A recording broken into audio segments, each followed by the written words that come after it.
Banani chairman বাড়িতে lorry চাপায় 2 পোশাক শ্রমিক নিহত হয়েছেন। এতে সড়ক অবরোধ করে বিক্ষোভ করছেন সহকর্মীরা। বন্ধ রয়েছে 2 পাশে যান চলাচল। বিস্তারিত জানাতে যোগ দিচ্ছেন সহকর্মী খালেদ রায়হান। রায়হান, কিভাবে দুর্ঘটনাটি ঘটল এবং যান চলাচল বন্ধের কি প্রভাব পড়েছে সড়কে? এই ঈদে জামা জুতো অ্যাকসেসরিজের ডিসকাউন্ট। একেবারে ভোরের দিকে 6টা থেকে 6:30টার মধ্যেই বনানী যে চেয়ারম্যান বাড়ির সঙ্গে যে ইউটার্নটি রয়েছে মূলত সেখানেই এই দুর্ঘটনাটি ঘটে বলে জানা গেছে এবং তারপর থেকে যখন এই খবরটি ছড়িয়ে পড়ে তখন সেই পোশাক কারখানা সহ আশেপাশে যে সকল পোশাক কারখানা রয়েছে প্রতিটি কারখানার শ্রমিক তারা কিন্তু সড়ক অবরোধ করেছে। বনানীতে ঘটনাটি ঘটলে আমরা এখন আসছি মহাখালী মোড়ে।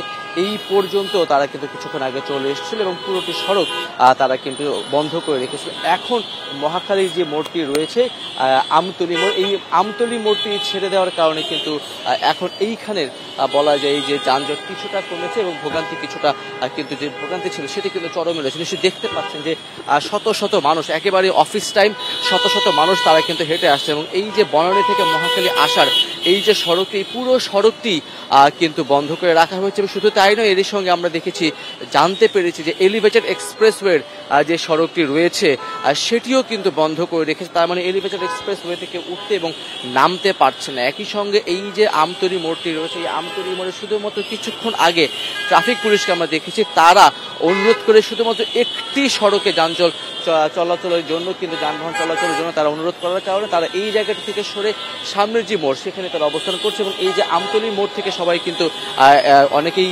গুলশান দিয়ে গাড়ি ঘোরাচ্ছেন, অনেকে ইউটার্নে মহাখালী টার্মিনাল হয়ে চলে যাচ্ছেন। এবং এই যে যানজট আমরা বিভিন্ন জায়গা থেকে তথ্য পেয়েছি, ঘন্টার পর ঘন্টা মোটামুটি বলা যায় যে 8:30টা থেকে এই যে তাদের অবরোধ এবং বিক্ষোভ সেটি কিন্তু চলছে, যার ফলে এখন পর্যন্ত প্রায় 3 ঘন্টা হতে চললো। পুরোটি সময় জুড়েই কিন্তু ব্যাপক বলা যায় যে ভোগান্তি মানুষের সেটি কিন্তু রয়েছে। এবং যান চলাচল বলা যায় পুরো ঢাকা শহরে, কারণ এই সড়কটি কিন্তু অনেকটাই বলা যায় যে এই সড়কটি খুবই গুরুত্বপূর্ণ একটি সড়ক। এই সড়ক দিয়ে কিন্তু অনেকে যাতায়াত করে থাকেন, সেই ভোগান্তি কিন্তু এখনো রয়েছে। তারা যেটি বলছেন যে এই লরিটিতে করে দুর্ঘটনা ঘটেছে, লরিটি আটক, চালককে আটক এবং একই সঙ্গে তাদের আটক ছাড়া কিন্তু তারা এই সড়ক ছাড়বেন না বলে তারা হুঁশিয়ারি করেছেন। এবং সেটি যতক্ষণ না লাগে ততক্ষণ পর্যন্তই তারা কিন্তু সড়কে অবস্থান করবেন। সকাল থেকে 8টা 8:30 থেকে শুরু করে এখন প্রায় 11টা বাজতে শুরু করলো।